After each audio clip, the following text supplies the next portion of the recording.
For this video, I want to say that thinking your studio owes you more than compensation for your work per the terms in your contract is a rookie mistake. Your studio technically owes you nothing more than a paycheck. I personally take a lot of pride in and find value from my work. I want to do my very best, and this lesson or rookie mistake in particular is something that I have done a lot of loops around and through and back again on.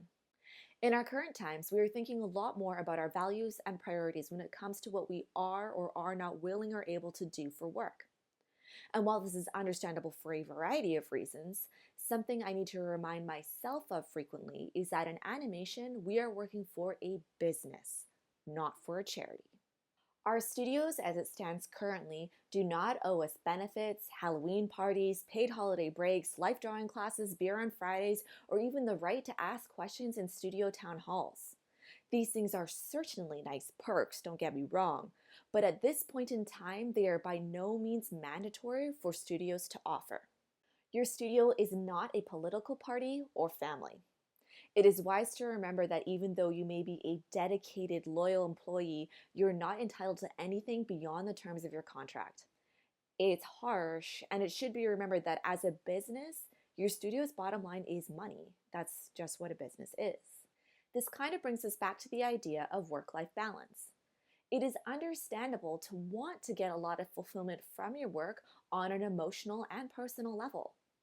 Still, while we may love our work, work itself is never going to love us back.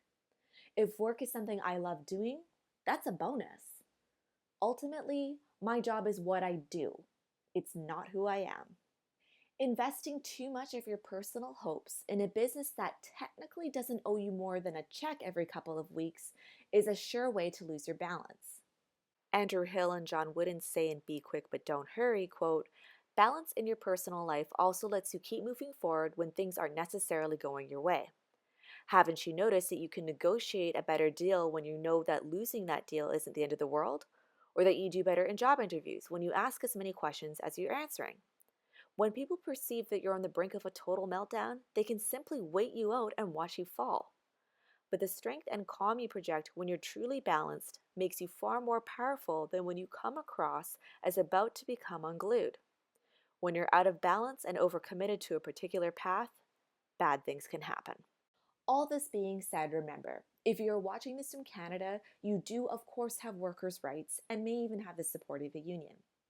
Be responsible and utilize those resources like WorkSafe BC, review your contracts carefully, and consult with your mentors if something has you feeling uneasy.